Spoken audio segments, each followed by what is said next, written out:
Bismillahirrahmanirrahim. Innal hamdalillah nahmaduhu wa nasta'inuhu wa nastaghfiruh wa na'udzu billahi min shururi anfusina wa min sayyiati a'malina. May yahdihillahu fala mudilla lahu wa may yudlilhu fala hadiya lahu. Wa asyhadu an la ilaha illallah wahdahu la syarika lahu wa asyhadu anna Muhammadan 'abduhu wa rasuluh. Amma ba'd. Rabbi shrah li sadri wa yassir li amri wahlul 'uqdatam min lisani yafqahu qawli. Rabbi zidni ilma warzuqni fahma. Allahumma inna nas'aluka ilman nafi'a wa rizqan tayyiba wa amalan mutaqabbala. Assalamualaikum warahmatullahi wabarakatuh. Apa khabar? Semuanya pagi ni sihat? Panas tak? Sejuk? Yang di belakang semua okey? Okey ya? Okey, insya-Allah. Hari ni macam meriah. Macam ke betul-betul meriah? Betul-betul meriah ya? Okey, alhamdulillah. Tu yang kita nak tu, betul-betul meriah. Oh, saya yang meriah, masya-Allah. Oh, hari ni lawa, hari ni je ke lawa? Hari lain tak lawa? Suka kakak tu ketawa. Hari ni je lawa ya? Oh, hari-hari lawa, masya-Allah. Oh, hari ni ekstra, alhamdulillah. Rezeki juga tu dapat lihat saya lawa. Okey, baik, dah kita tak nak buang masa, saya pun lambat hari ni kan. Baik, kita berada di muka surat yang keberapa hari ni? 248, okey. Kita berada di muka surat 248. Kita akan bincang ya, bab yang ke-26. Jadi teman-teman kita yang berada di rumah, sila buka muka surat 248. Kita akan menyambung perbincangan kitab Fawaidul Fawaid kita. Baik, perbincangan pada pagi ini saya lihat ya agak ringkas, tapi saya tak tahu sebab saya ni kalau berbual dia tak ringkas. Nampak ringkas ya, tapi jangan risau, kita akan panjangkan perbincangannya. Sebab saya pun tak nak masuk ke bab yang ke-27, nanti dia banyak sangat ya perkara yang nak dibincangkan. Baik, yang penting hari ini kita masuk bab yang ke-26. Di bab kita yang ke-26 pada pagi ini, kita akan membincangkan tentang doa Nabi Ayyub alaihi salam. Ada sebuah ayat Al-Quran yang diletakkan dalam kitab kita sebagai permulaan bagi kita membincangkan tentang doa Nabi Ayyub. Allah Subhanahu wa taala berfirman dalam surah Al-Anbiya pada ayat yang ke-83. Wa ayyuba idh nada rabbahu anni massaniyad-dhur wa anta arhamur rahimin. Dan ingatlah kisah Ayyub ketika dia berdoa kepada Rabb-Nya. Ya Rabbku, sungguh aku telah ditimpa penyakit. Padahal Engkau Rabb yang maha penyayang dari semua yang penyayang. Saya suka untuk mengambil ayat yang berikutnya, masih lagi dalam surah yang sama, ayat yang ke-84. Allah menyambung dalam ayat ini sebagai respon ataupun jawapan dari doa Nabi Ayyub alaihi salam. Berikutnya Allah Subhanahu wa taala berfirman, fastajabna lahu fakashafna ma bihi min durrin wa atainahu ahlahu wa mithlahum ma'ahum rahmatan min indina wa dzikra lil 'abidin. Maka kami kabulkan permintaannya, lalu kami angkat penyakitnya dan kami kembalikan ahli keluarganya, yang mana kami lipat gandakan bilangan mereka sebagai rahmat dari kami di sisi kami, wa dzikra lil 'abidin, dan sebagai peringatan bagi semua insan yang menyembah Allah. Okey, sebelum itu penting ya, kita lihat begini, di dalam Al-Quranul Karim nama Nabi Ayyub hanya disebut sebanyak 4 kali. Okey, nama Nabi Ayyub di dalam Al-Quran ada berapa juzuk? 30. Dalam 30 juzuk itu hanya 4 kali sahaja nama Nabi Ayyub disebut oleh Allah Subhanahu wa taala. Pertama, dalam surah An-Nisa pada ayat yang ke-163.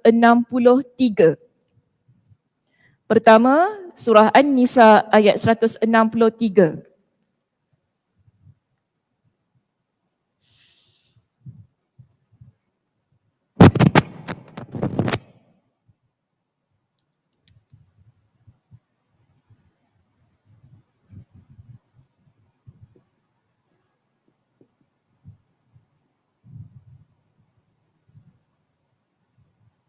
Dan yang kedua, kita ada surah Al-An'am. Surah Al-An'am ayat 84, minta maaf. Surah Al-An'am ayat 84. Kita ada surah Al-Anbiya sebagaimana yang terdapat dalam kitab kita ni. Ayat 83 hingga 84. Dan kita ada surah Sad ayat 41 hingga 44.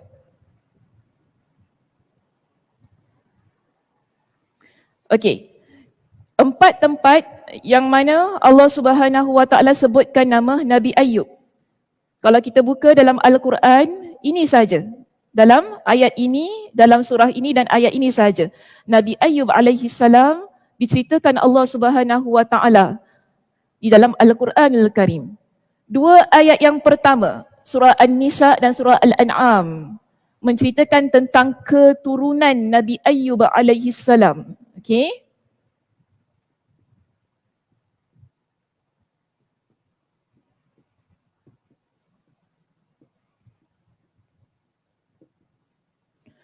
Bila kita masuk dalam surah Al-Anbiya dan juga surah Sad, kedua-dua surah ini, pada ayat-ayat ini, Allah ceritakan tentang kisah kehidupan Nabi Ayyub.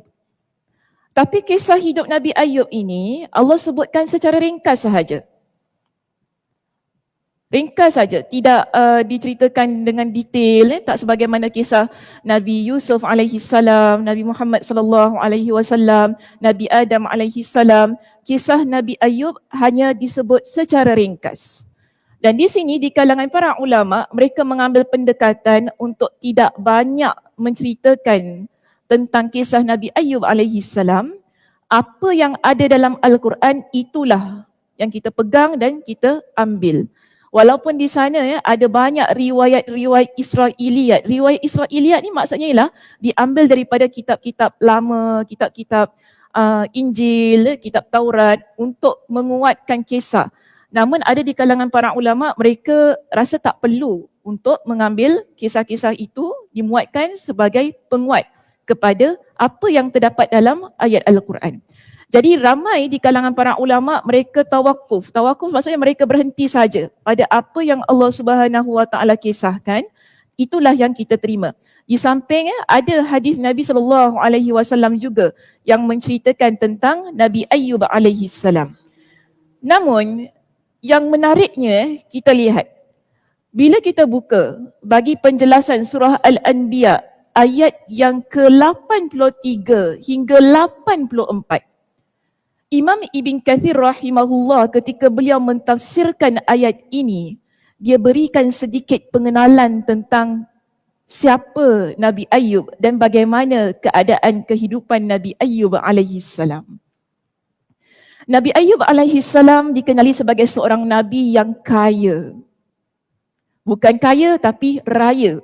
Okey, kaya raya. Maknanya dia ada banyak harta. Kalau kita kata orang zaman para nabi ni, konteks zaman nabi ni, kalau kita kaya, maknanya mereka ini memiliki ladang, binatang ternakan yang begitu banyak. Jadi inilah yang dimiliki oleh Nabi Ayyub alaihi salam. Allah Subhanahu wa taala juga mengurniakan kepada Nabi Ayyub dengan anak-anak yang ramai. Tempat tinggal Nabi Ayyub disebut sebagai sebuah tempat tinggal yang begitu gah dan mewah. Namun Imam Ibn Kathir rahimahullah dan juga para ulama tafsir yang lain Mereka menyebutkan bahawa Allah Subhanahu wa taala telah menguji Nabi Ayyub alaihi salam dengan melenyapkan semua nikmat yang ada. Ladang ternakannya, binatang yang diternak, semuanya lenyap. Harta, benda, sehingga tidak ada satu pun yang tersisa dalam hidup Nabi Ayyub alaihi salam. Ini ujian kita panggil. Ujian yang Allah Subhanahu wa taala berikan kepada seorang nabi. Kita, Allah uji kita masih lagi ada yang tersisa. Ada lagi yang baki dalam hidup kita. Tapi Nabi Ayyub tak ada. Satu pun tak ada. Lenyap semuanya. Anak-anaknya mati semuanya, Allah uji. Satu pun tidak tersisa. Tak ada pun yang Allah tinggalkan untuk sebagai penawar hati dia ke, sebagai penyejuk hati dia, tidak ada.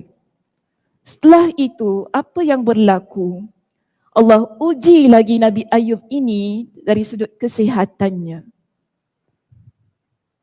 Badan kita ni aset. Okey? Kesihatan kita ni anugerah, nikmat yang Allah berikan. Tapi kalau kita tak sihat, maknanya ada nikmat yang Allah tarik daripada diri kita.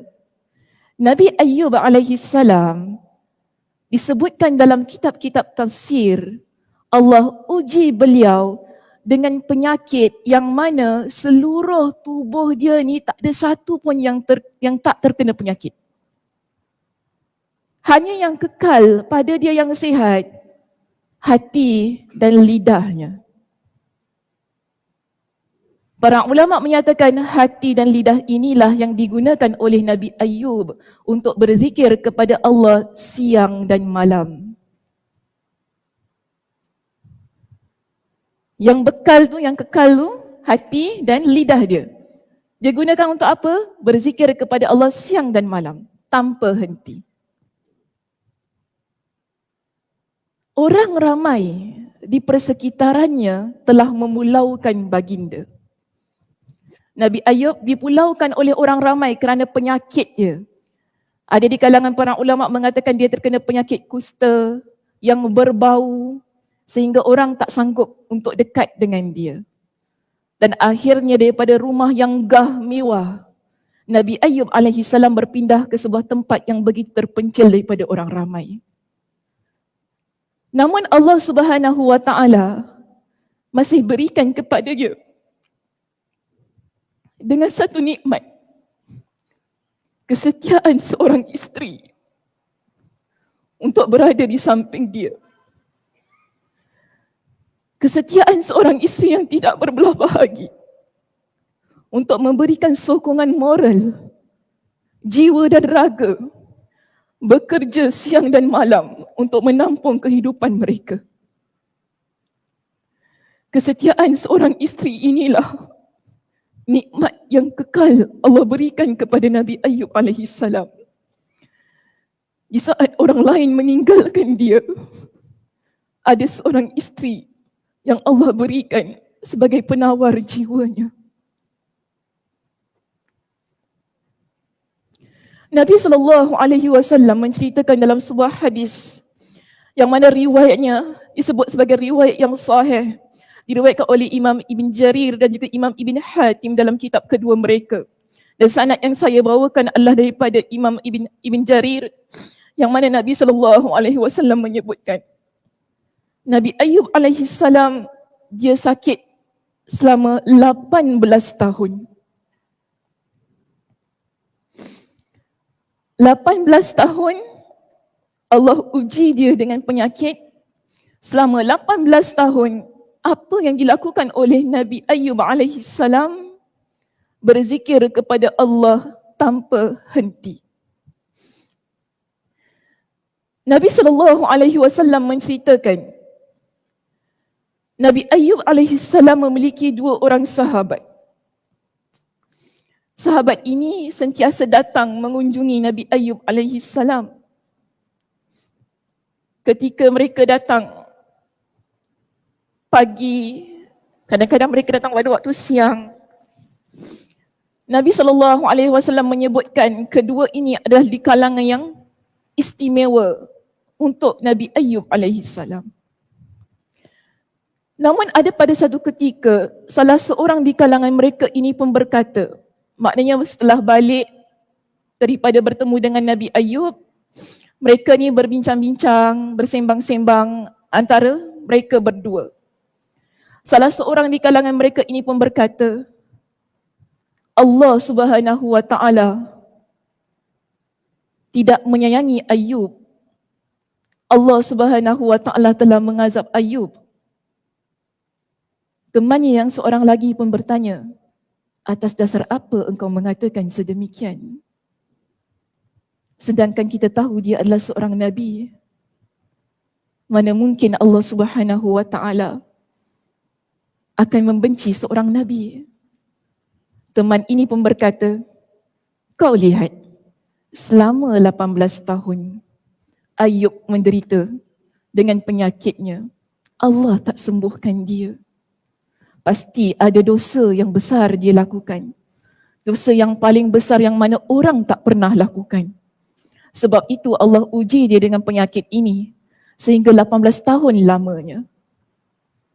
Dan pada satu hari, ketika kedua-dua mereka ini datang bertemu dengan Nabi Ayyub alaihissalam, salah seorang di kalangan sahabatnya ini, dia tak sabar-sabar nak cakap tentang azab Allah ini kepada Nabi Ayyub. Akhirnya terlepaslah, ni orang kata kan, kita kadang-kadang nak berbual tiba-tiba terlepas. Aku tak tahu terlepas pula. Oops, macam tu kan. Oops, terlepas cakap. Macam tu. Ini yang berlaku. Dia pun terlepas cakap dengan Nabi Ayyub. Dia kata apa? Ayyub, Allah ni tak sayang kau. Sebab tu Allah uji kau. Allah tak sembuhkan engkau. Nabi Ayyub kata kepada mereka, aku tak tahu atas dasar apa kalian mengatakan sedemikian kepada aku. Atas niat apa, untuk apa kalian mengatakan sedemikian kepada aku. Dalam riwayat ini, saya petik pendapat daripada Dr. Abdul Karim Zaidan dalam kitabnya Al-Mustafad min Qasasil Quran. Dr. Abdul Karim Zaidan ini adalah seorang pensyarah yang mana dia mengumpulkan kisah-kisah para nabi. Lalu dia menceritakan dengan dalil-dalil yang kukuh tentang apa yang berlaku pada seorang nabi. Ketika Dr. Abdul Karim Zaidan membawakan kisah ini dan dia bawakan hadis Nabi SAW itu tadi, Dr. Abdul Karim Zaidan mengatakan ini adalah perkara yang begitu berat bagi jiwa Nabi Ayyub alaihissalam. Yang dia rasakan bila dia dengar teman-temannya yang siang malam datang jenguk dia ni, tiba-tiba setelah 18 tahun lamanya, kawan ni pun kata sedemikian, kalau kita apa rasanya? Kita rasa sedih kan? Kita rasa tak sangka. Kawan kita yang kita sangka hari-hari dengan kita, duduk dengan kita, tiba-tiba ada rasa yang macam ni pula dengan kita. Jadi ini sesuatu yang berat yang dirasakan oleh Nabi Ayyub alaihissalam dalam diri dia. Sehingga timbul kebimbangan pada hati dia ini. Bimbang jika apa yang mereka ucapkan, kata-kata itu mempengaruhi orang ramai. Sehingga orang ramai boleh percaya betullah Ayyub ni dia ada buat dosa yang besar. Kalau Allah sayang dia, kenapa Allah tak sembuhkan dia?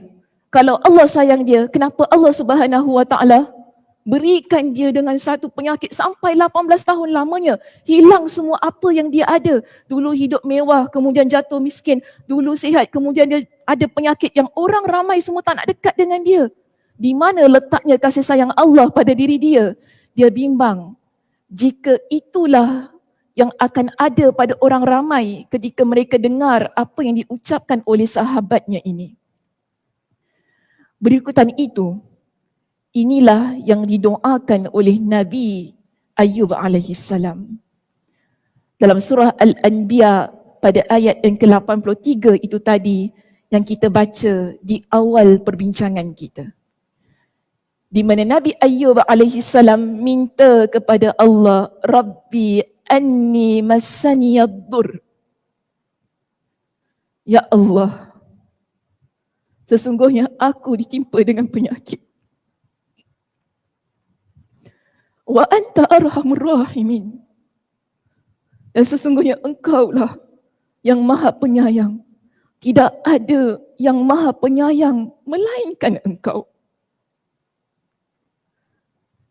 Doa, bila kita rujuk pada perenggan yang pertama di sini, Imam Ibn Qayyim Al-Jauziyah, dia kata kepada kita, dalam ayat di atas, doa ini mencakup hakikat tauhid. Doa yang dibaca oleh Nabi Ayyub alaihi salam itu tadi, ia adalah doa yang merangkumi banyak perkara. Antaranya ialah ia menceritakan tentang ketauhidan kita kepada Allah Subhanahu wa taala. Atau dengan kata lain, keimanan kita kepada Allah Subhanahu wa taala. Yang mana dia sebutkan di sini ungkapan kefakiran yang kita rasa kita ni hamba, kita begitu hina, kita begitu rendah di hadapan Allah. Dan seterusnya dikatakan, dan keperluan seorang hamba terhadap Rabbnya. Doa Nabi Ayyub itu tadi bukti bahawa kita ni amat perlukan Allah dalam kehidupan kita, dalam setiap saat, tidak kira masanya. Imam Ibn Qayyim juga menyebutkan di sini, doa ini adalah satu doa yang mana mengungkapkan perasaan cinta seorang hamba di sebalik sikap lembutnya kepadanya, pengakuan terhadap kasih sayangnya serta bahawa dialah yang maha penyayang di antara semua yang penyayang.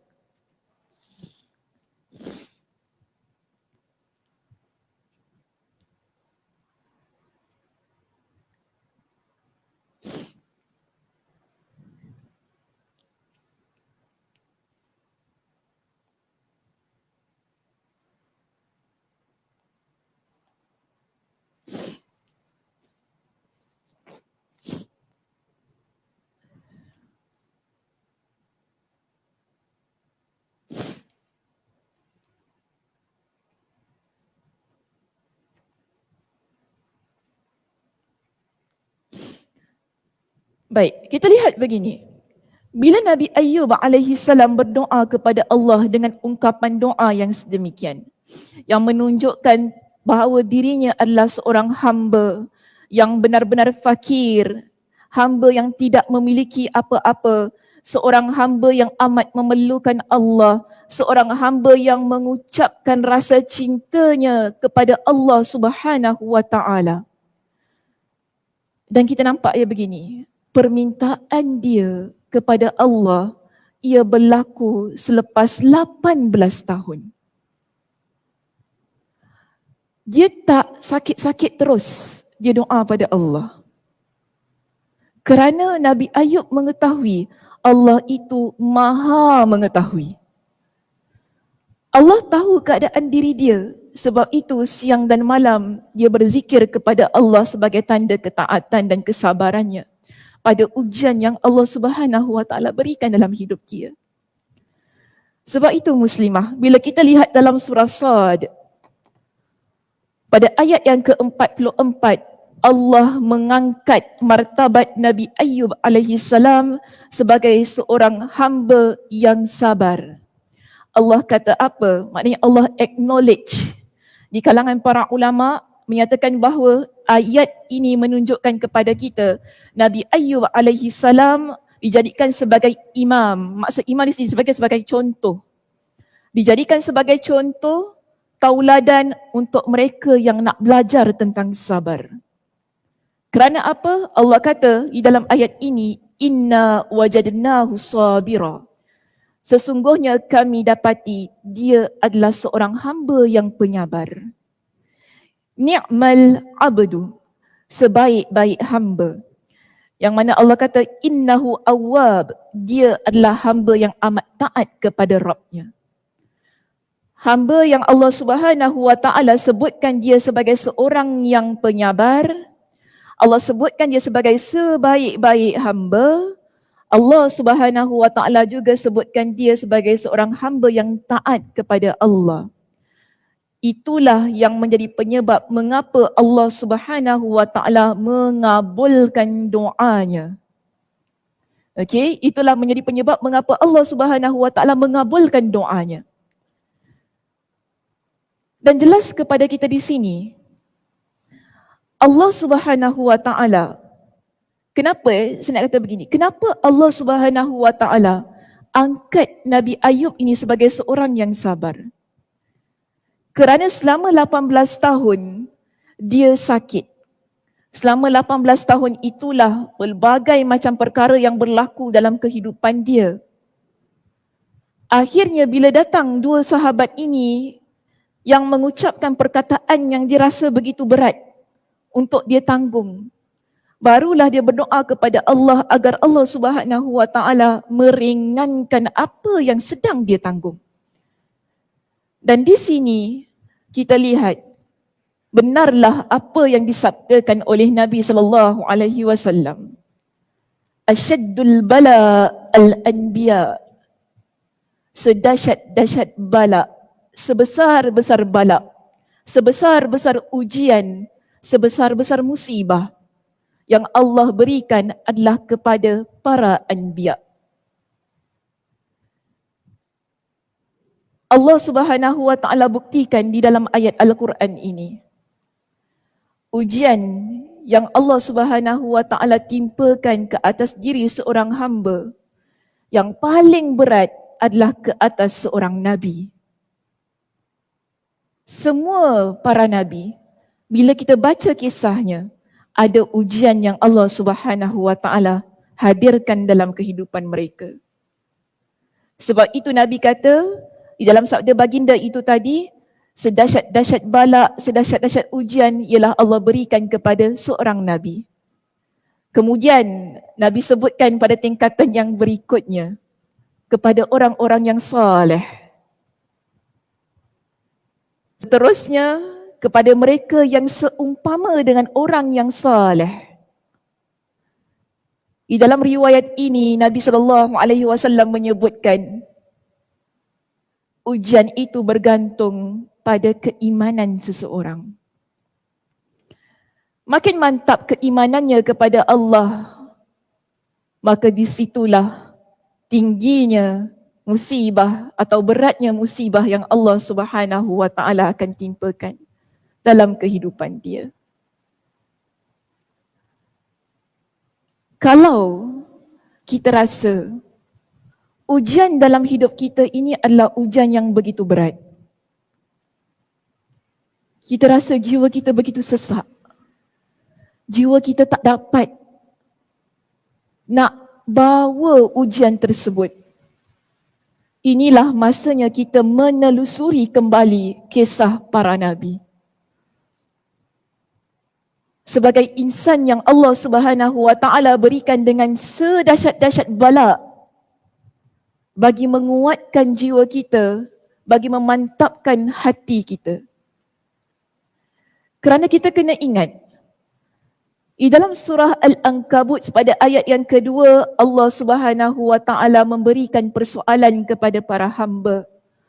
Allah ingatkan kepada kita, ahasiban nas, adakah manusia, adakah kita semua ini muslimah, kita sebagai hamba Allah ini, adakah kita semua ini mengira kita akan ditinggalkan tanpa sebarang ujian setelah kita mengucapkan kita beriman kepada Allah.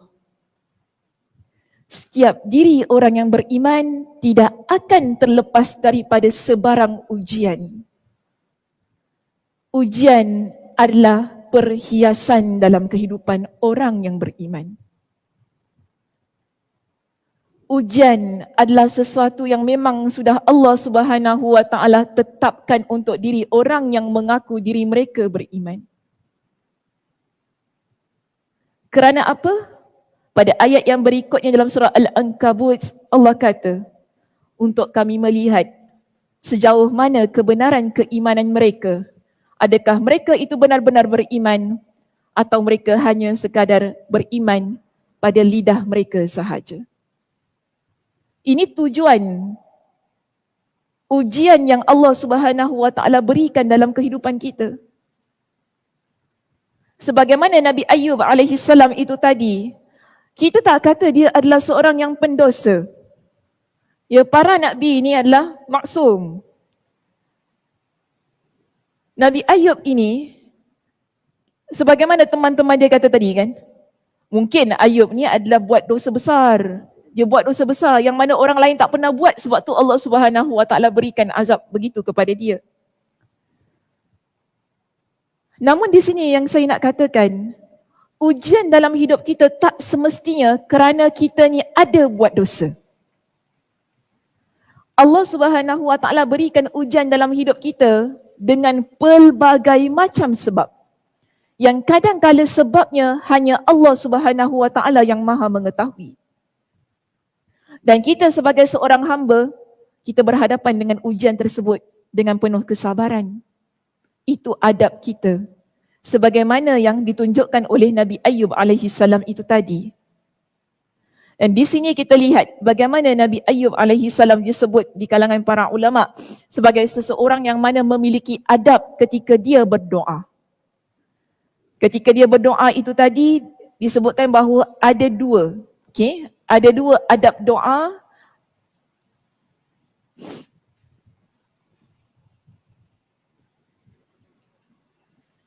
Dalam surah Al-Anbiya tadi ya, pada ayat yang ke-83, ada dua adab berdoa yang disebutkan, yang ada ya, yang terangkum dalam lafaz yang disebutkan oleh Nabi Ayub itu tadi. Pertama, dia menyebut tentang keadaan diri dia.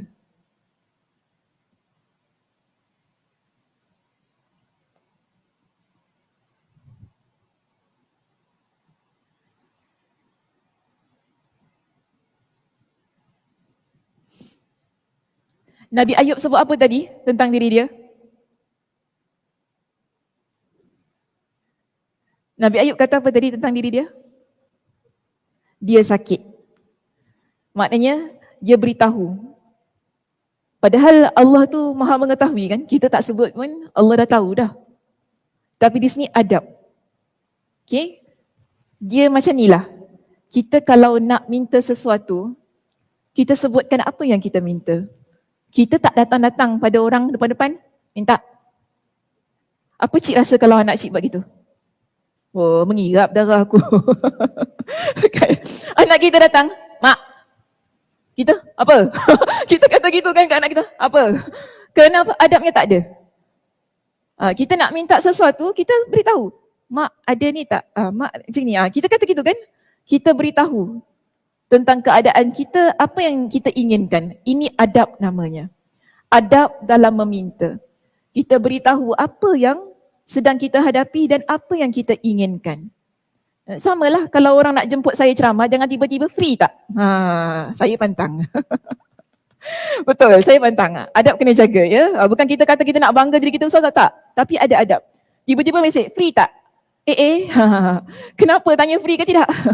Dia mesti mula kan ada mukadimah, ada apa. Dia mesti ada adab dia. Tak boleh tiba-tiba main masuk je gitu. So di sini kita lihat Nabi Ayub alaihi salam, dia kata kepada Allah, wahai Tuhan aku, sesungguhnya aku ini ada terkena penyakit. Setelah 18 tahun dia cakap begitu kepada Allah Subhanahu wa taala kan. Ini namanya adab. Kita kalau kita selalu, kalau dah 18 tahun, kita kata apa? Allah tahulah, tak payahlah nak cakap lagi. Kita selalu gitu. Kita doa nak dapat jodoh, Allah tahulah apa yang aku nak, tak payah cakap lagi lah. Ya Allah bagilah apa yang aku nak. Macam tu kan? Dah tak kuasa, orang kata dah tak kuasa dah. Nak hari-hari ulang benda sama, tak kuasa dah. Kita kan kata, last kita ucap dalam doa kita, Ya Allah bagilah apa yang aku nak. Dah gitu dah. Tapi Nabi Ayub alaihi salam kita nampak ya, dia contohkan kepada kita. Setelah 18 tahun, masih lagi dia sebutkan tentang diri dia, keadaan diri dia. Dia nak apa? Ini dinamakan sebagai adab ketika kita berdoa. Antaranya lah ya. Baik, yang kedua. Okey, yang kedua di sini disebutkan bahawa adab yang kedua ialah memuji Allah dengan sifat kasih sayang Allah.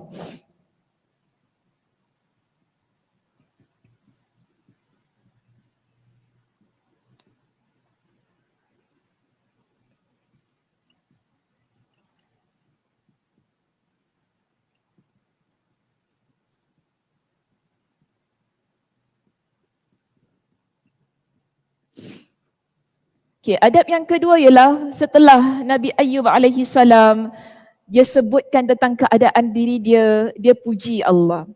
Kan tadi di akhir doanya dia kata wa anta arhamur rahimin. Ini maknanya pujian yang kita agungkan Allah, yang kita besarkan Allah kerana kita nak Allah Subhanahu wa taala berikan kesembuhan kepada diri kita, maka kita minta kasih sayang Allah dalam hal ini. Biar Allah Subhanahu wa taala dengan kasih sayangnya yang maha penyayang, maha pengasih memberikan kesembuhan itu pada diri kita. Ini adab yang ditunjukkan oleh Nabi Ayub alaihi salam ketika dia berdoa. Dan di kalangan Allah Subhanahu wa taala berfirman tentang hal yang begini, bila kita nak berdoa, berdoalah dengan menggunakan nama-nama Allah yang baik. Kan ada dalam Al-Quran Allah Subhanahu wa taala berfirman, Allah Subhanahu wa taala berfirman dalam surah Al-A'raf pada ayat yang ke-180.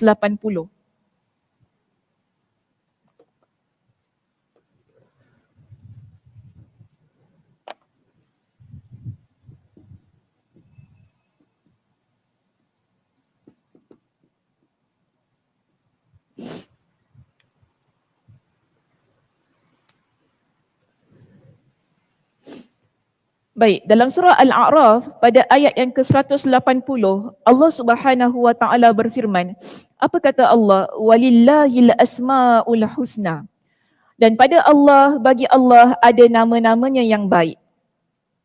Macam tadi Nabi Ayub alaihi salam ketika baginda berdoa, dalam doa ini dia sebutkan nama Allah. Kan ada Ar-Rahimin, Arhamur Rahimin. Ini nama Allah yang maha penyayang daripada semua yang penyayang.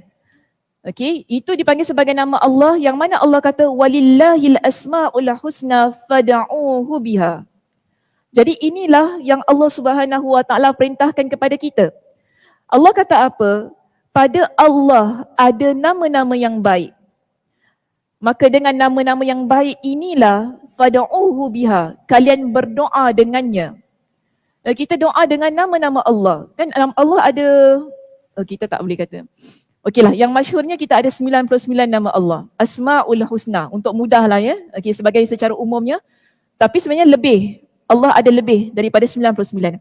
Tapi yang kita fahami sebagai pegangan kita secara umumnya, kita tahu Allah ada 99 nama yang kita hafal. Yang orang buat nasyid, orang menyanyi kan, selalu kan tu kan. Jadi kita hafal, kita ingat 99 nama Allah. 99 nama Allah ini kita boleh menggunakan ia sebagai bentuk doa ya untuk diri kita.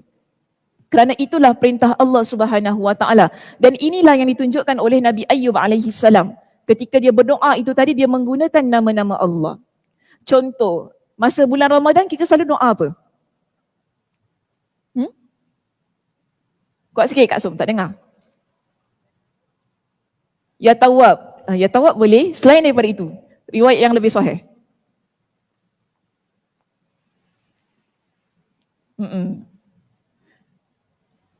Bulan Ramadan, bulan berapa?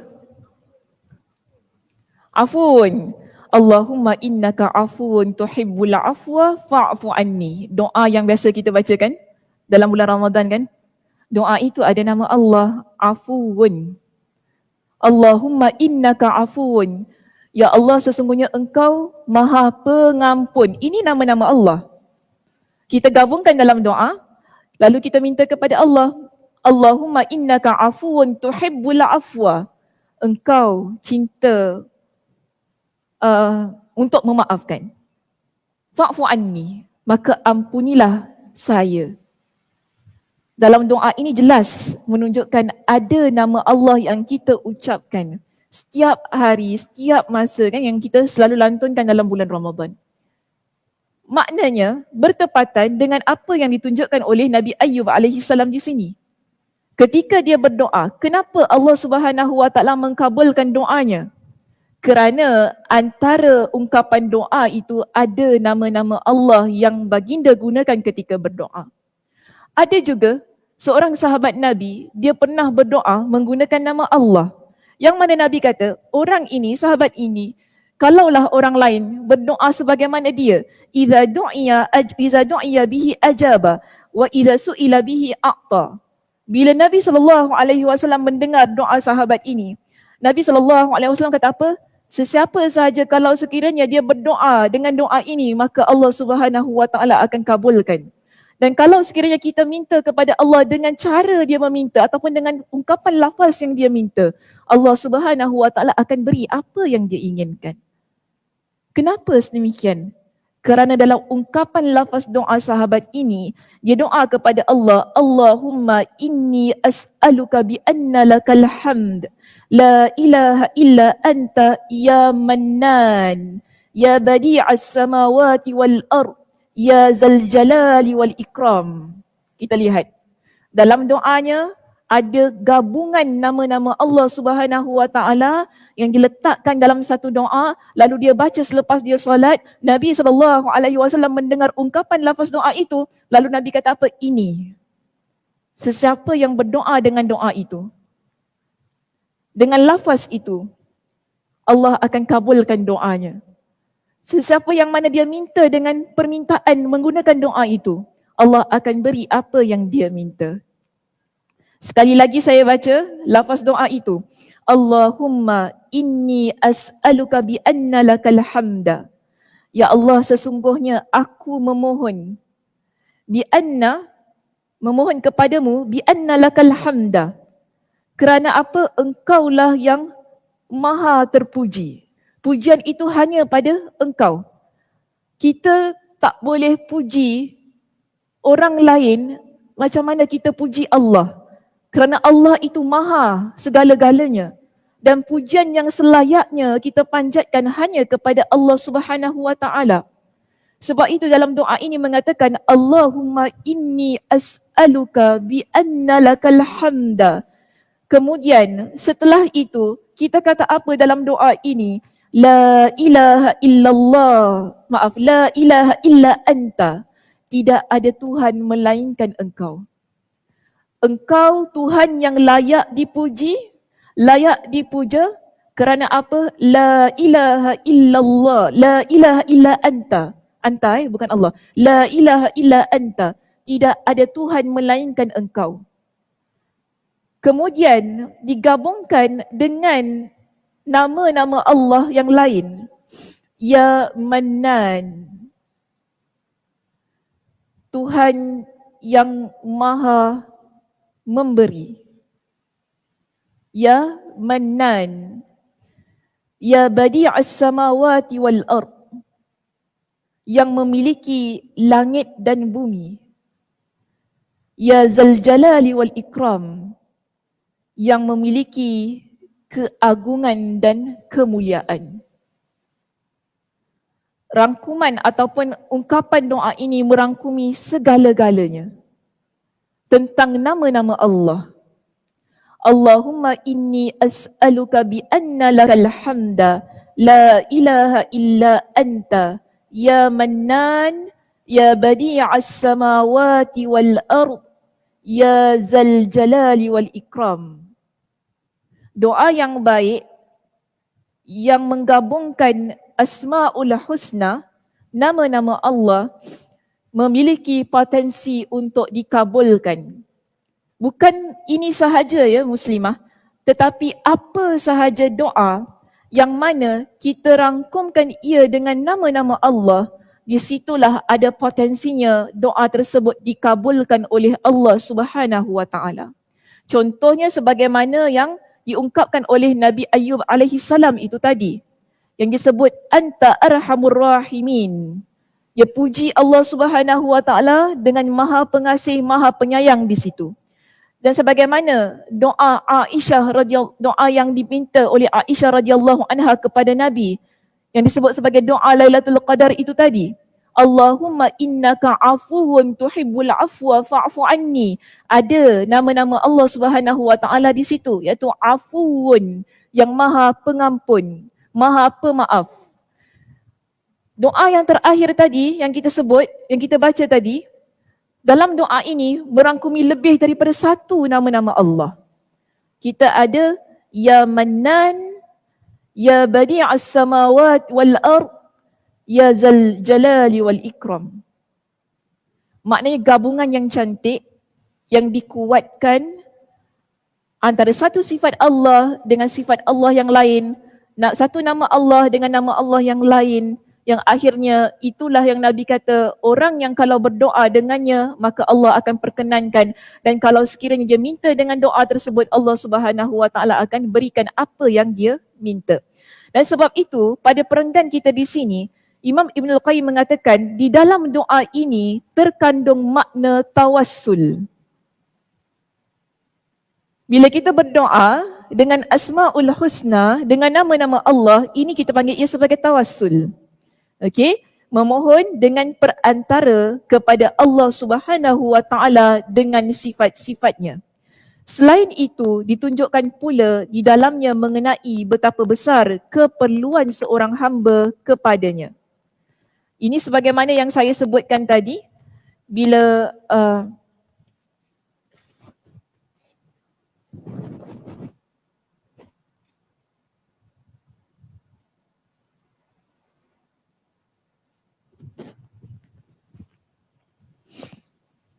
ini sebagaimana yang saya sebutkan tadi, bertawassul dengan nama-nama Allah sebagai contoh-contoh yang telah kita sebutkan tadi tentang doa Lailatul Qadar, tentang doa yang dibaca oleh sahabat, itu semua adalah bentuk tawassul dengan nama-nama Allah.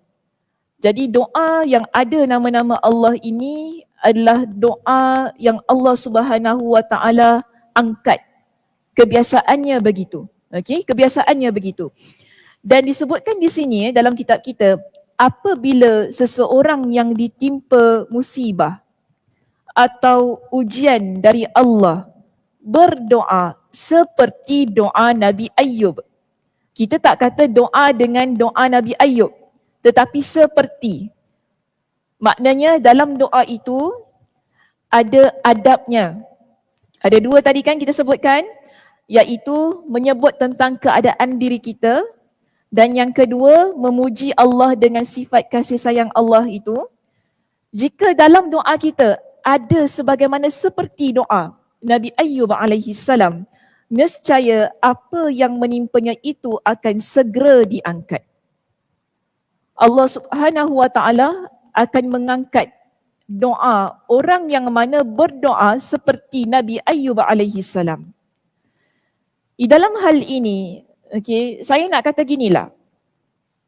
Orang yang berdoa kepada Allah, dia mesti pertama sekali, dia berdoa dengan bersungguh-sungguh. Ini supaya doa tersebut dikabulkan oleh Allah Subhanahu wa taala. Bila doa yang dilantunkan dengan penuh kesungguhan, kerana Allah Subhanahu wa taala tidak menerima doa yang dilantunkan daripada hati yang lalai. Nabi SAW ada menyebutkan bahawa Allah tidak menerima doa orang yang menyebut daripada min qalbin ghafilin lahin. Allah tak terima doa orang yang mana dia sebutkan daripada hati yang lalai, hati yang mana tidak bersungguh-sungguh. Kenapa Allah Subhanahu wa taala mengangkat doa Nabi Ayyub alaihi salam dan doa-doa yang lainnya? Kerana di situ ada keikhlasannya, ada kesungguhan yang tidak berbelah bahagi. Tapi satu perkara juga jangan pernah kita lupa. Allah Subhanahu wa taala tidak semestinya akan terus mengkabulkan doa kita. Jangan nanti balik rumah doa dengan doa Nabi Ayyub alaihi salam di sini kan, Allah tak kabulkan pun. Ustazah kata Allah angkat doa kita ya. Berdoa dengan Asma'ul Husna. Kok tiba-tiba tak dikabulkan? Bedik lah Ustazah Sakinah ni. Bedik. Dia tu, betul ke dia tu? Dia cakap, lama aku doa tak kabul-kabul. Kita lihat Nabi Ayub 18 tahun. Kesabarannya, nampak tak? Kalau Allah Subhanahu Wa Taala nak kabulkan doa Nabi Ayub ini, awal-awal Nabi Ayub sakit, Allah dah kabulkan. Sebab apa? Walaupun Nabi Ayub alaihi salam dia tak minta dengan satu ungkapan yang spesifik, tapi kita tahu menerusi zikir dia yang dilantunkan siang dan malam adalah permintaan minta supaya Allah berikan rahmat kepada diri dia. Kenapa kita berzikir kepada Allah ni muslimah? Nabi Ayub saat semua anggota tubuh badan dia sakit, yang Allah berikan kesihatan hanya pada lidah dan hati dia, dia gunakan kedua-dua anggota ini untuk berzikir kepada Allah. Kita kena faham kenapa kita berzikir kepada Allah. Kerana kita hendak hati kita adalah hati yang mana sentiasa dekat kepada Allah. Dan Allah Subhanahu Wa Taala sentiasa akan mengkabulkan doa orang yang dekat dengan dia. Tapi kita nampak di dalam zikir itu ataupun dalam zikir yang dilantunkan oleh Nabi Ayub siang dan malam, kenapa Allah Subhanahu Wa Taala tidak terus kabulkan? Kenapa Allah Subhanahu Wa Taala tunggu sampai 18 tahun untuk dikabulkan doanya? Kerana itulah antara yang kita panggil sebagai sunnah dalam berdoa. Ada 3 kemungkinan yang Nabi SAW ingatkan kepada kita, ini hamba Allah ketika kita berdoa. Pertama, Allah akan segera kabulkan. Nabi kata, bila seseorang dia berdoa kepada Allah, yang mana doa itu bukanlah doa yang kita ni doa untuk kemaksiatan. Okey, bukan doa benda-benda yang dosa. Doa benda dosa ni macam mana? Contoh minta nombor. Kan? Orang perempuan ada ke minta nombor ekor? Tak ada ya? Confident ya orang perempuan tak ada ya? Aduh. Allahu a'lam lah ya siapa? Kan? Allahu a'lam lah ya siapa itu kan? Mudah-mudahan bertaubat kepada Allah Subhanahu Wa Taala lah ya, jangan buat benda bukan-bukan dalam hidup ni. Okey? Kita dengan Allah ni jangan minta benda-benda yang maksiat. Jangan minta orang tu sakit ke, kan? Ni benda-benda yang tak elok. Jangan minta benda-benda yang begini. Betul lah, kadang-kadang ada orang pernah tanya saya, Ustazah, saya ada seorang manusia ni kan, dia tak sebutlah siapa manusia tu. Dia tu dah tua tapi dia jahat sangat mulut dia, boleh tak saya doa dia meninggal cepat? Sampai sekarang saya ingat soalan tu. Sampai mati kot saya ingat soalan tu. Kan dia kata, kesian, saya kesian dekat dia. Mulut dia jahat, dia dah tua tapi mulut dia jahat sangat. Sampai kan boleh tak saya ni tanya, kita doa supaya dia cepatlah meninggal, supaya kurang dosa dia tu. Kerana mulut dia yang jahat. Jadi saya kata janganlah doa yang begitu. Kita doa moga Allah berikan hidayah. Ya? Doa yang baik-baik untuk orang lain. Kita kalau doa yang baik-baik untuk orang lain, yang baik-baik itu juga akan ada pada diri kita. Okey? Dan doa ni, okey, saya belum habis ya baca hadis tadi ya. Pegang dulu hadis tu. Tapi yang saya nak kata, kita kalau doa perkara yang baik untuk seseorang, kan? Kita kalau doa perkara yang baik untuk seseorang, walaupun orang tu ada buat jahat pada kita, ini antara cara kita membalas kejahatan dengan kebaikan. Saya tahu bukan mudah. Kan? Kalau orang dah buat benda yang mungkin kita rasa sakit, sampai kita tak boleh tidur malam, kita nangis berhari-hari, kerana kita kenangkan kenapalah orang ni buat macam ni kat kita kan. Kadang-kadang ada kan rasa gitu kan. Pernah tak? Ada tak orang pernah gitu? Dekat sini siapa yang pernah begitu? Nangis sampai 3-4 hari, kenangkan jahatnya orang pada diri kita. Biasa tak? Ke tak biasa? Kalau tak biasa tu luar biasa ya. Saya biasa begitu. Saya terus terang. Saya biasa begitu. Sampai 3 hari, 4 hari, seminggu kita nangis, kenangkan orang ni. Kenapa engkau buat macam ni pada aku? Sedangkan kita rasa kita tak pernah buat jahat pada dia. Kita tak ada pun satu detik pun nak terfikir yang kita nak buat jahat pada dia, nak kata jahat pada dia. Tapi orang ni yang kita buat baik dengan dia, Siang malam kita ni fikir tentang dia sebab apa kita sayang ni teman kita ni. Orang katakan tok, dia buat benda yang kita tak pernah terfikir. Allah, sakitnya. Jiwa kita sakit. Tapi indahnya hidup kita ni ya muslimah. Dalam keadaan kita sakit, kita banyak istighfar kepada Allah Subhanahu Wa Taala. Maksud saya sakit ni hati ni. Dalam keadaan kita sakit hati kita ni, kita banyak istighfar kepada Allah. Ya Allah, bagi aku kekuatan supaya aku boleh doa yang baik-baik untuk orang itu. Kita kena minta kekuatan kepada Allah. Istighfar kepada Allah supaya kita tak ucap ucapan yang tidak baik. Walaupun saya kata boleh sahaja. Sebab tu ada kan, Nabi kata doa orang yang dizalimi itu Allah angkat kan. Selalunya kalau kita doa untuk orang yang dizalimi, doa yang macam mana?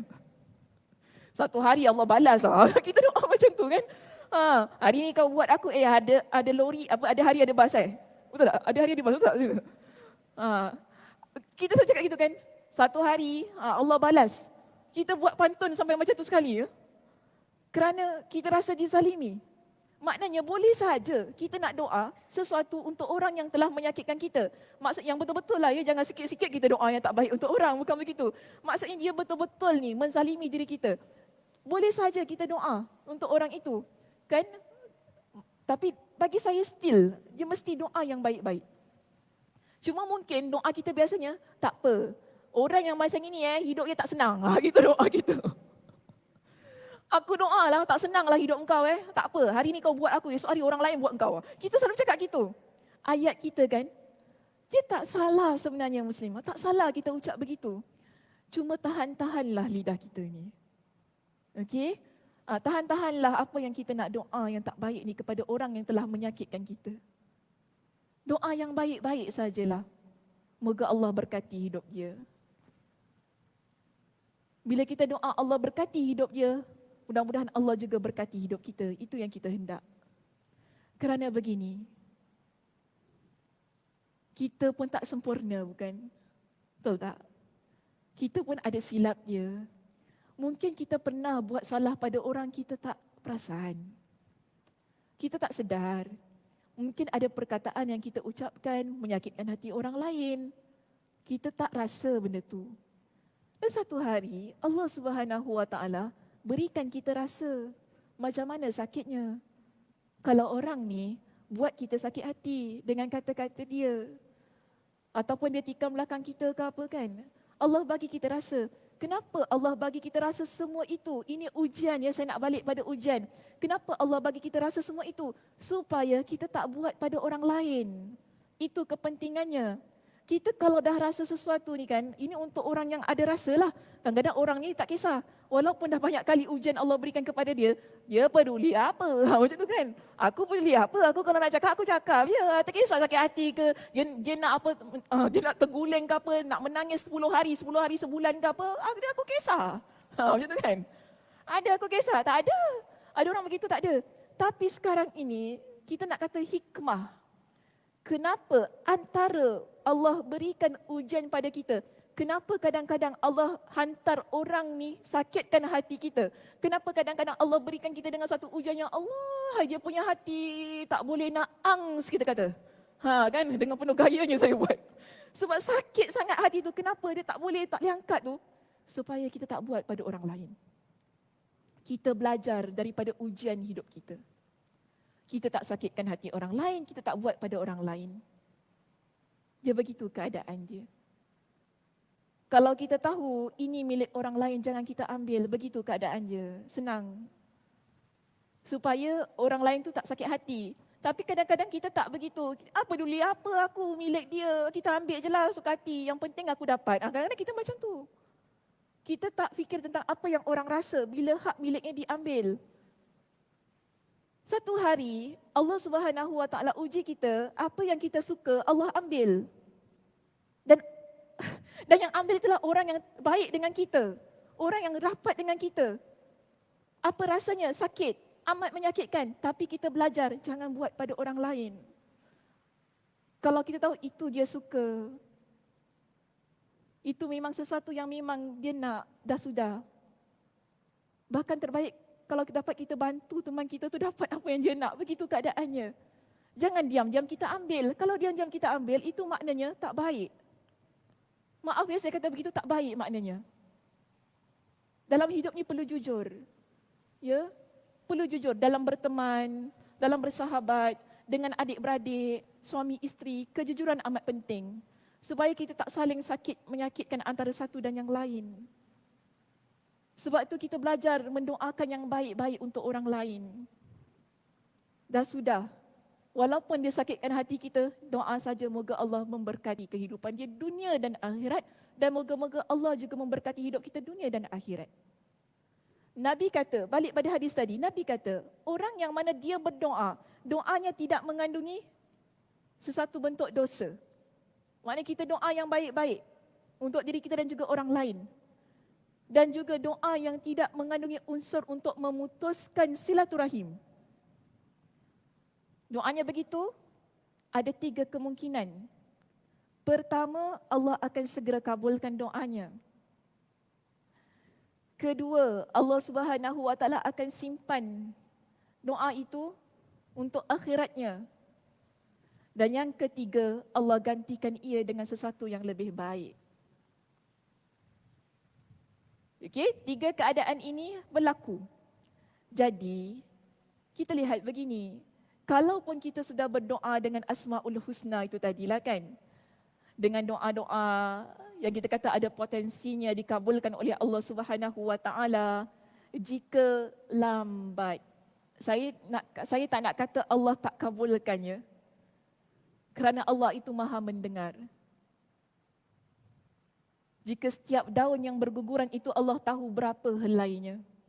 Masakan Allah tak tahu apa yang ada dalam hati kita. Yakin tentang hal itu. Allah Maha mendengar, Allah Maha mengetahui apa yang kita kehendaki. Allah tunda ia untuk akhirat kita. Yakin tentang hal yang sedemikian. Ataupun Allah gantikan ia dengan sesuatu yang lebih baik. Begitu keadaan dia.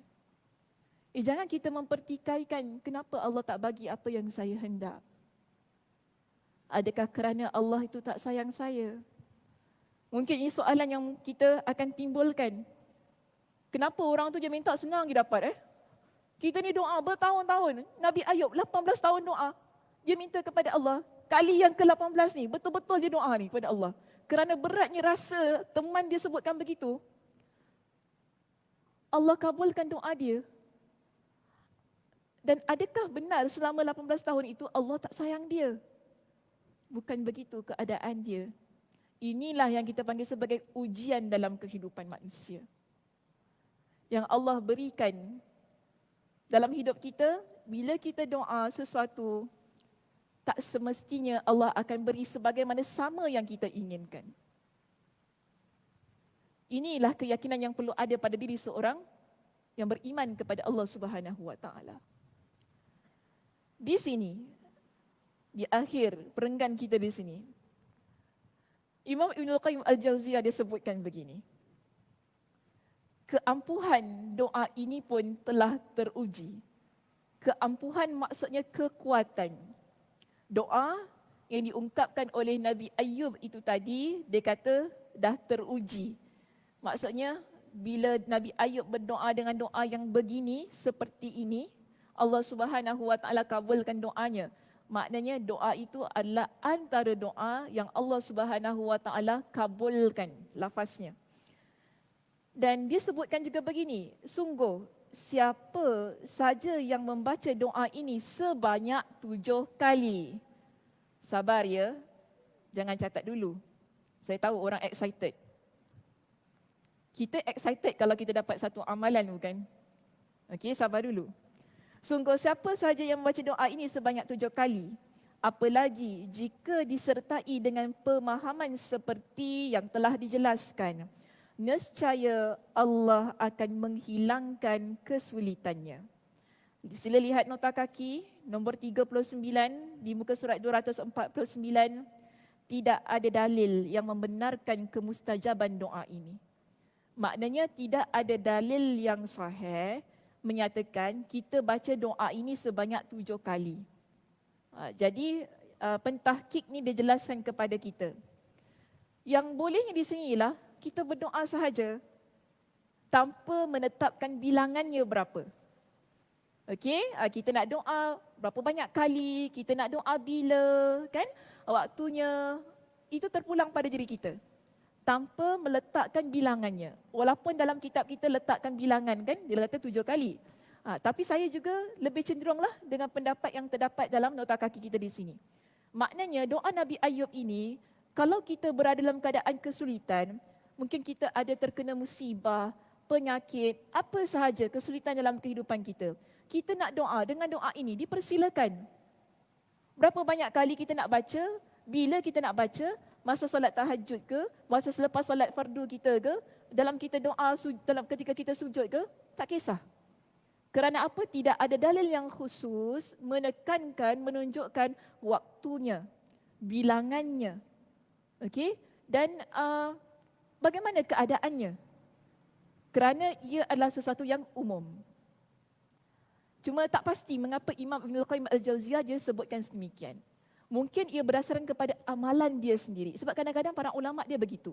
Dia letakkan yang mungkin biasa dia amalkan, lalu amalan itu mungkin, ini kemungkinannya, kemungkinan amalan itu dia mustajab, lalu dia kongsi dengan orang ramai, keadaannya sedemikian. Tapi masalahnya tidak ada dalil.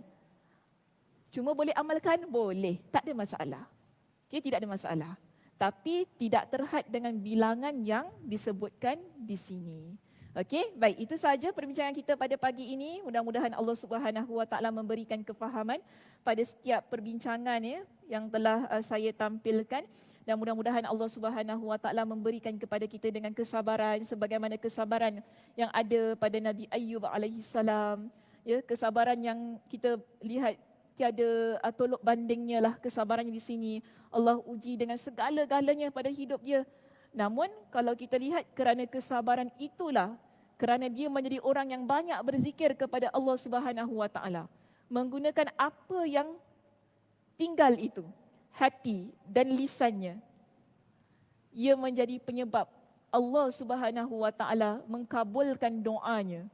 Kerana dalam surah Sad pada ayat yang ke-44, Allah sendiri mengaku, Allah sendiri sebutkan, itulah Ayub, sebaik-baik hamba, inna wajadnahu sabira, kami dapati dia adalah hamba yang sabar, sebaik-baik hamba, dan dia adalah orang yang sentiasa taat kepada Allah. Kuncinya satu begini muslimah. Dalam keadaan Allah Subhanahu Wa Taala menguji kita, tak kira apa jua bentuk ujian, ketaatan letakkan di hadapan.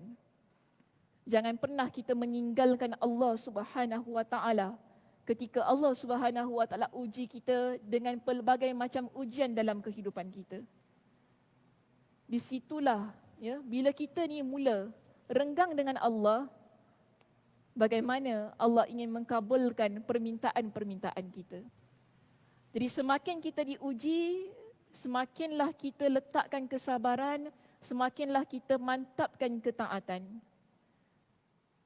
Berdoalah dengan doa yang terdapat dalam surah Al-A'raf pada ayat yang ke-126, yang mana Allah Subhanahu Wa Taala berfirman, Rabbana afrigh alaina sabra. Wahai Tuhan kami, limpahkanlah kepada kami dengan kesabaran. Wa tawaffana muslimin, dan matikanlah kami sebagai orang yang menyerah diri kepada Engkau. Mudah-mudahan pengakhiran kita adalah husnul khatimah. Dalam apa jua keadaan, dalam apa jua situasi, dalam apa jua ujian. Saya tutup dengan tasbih kafarah. Subhanakallahumma wa bihamdika asyhadu an la ilaha illa anta astaghfiruka wa atubu ilaik. Assalamualaikum warahmatullahi wabarakatuh.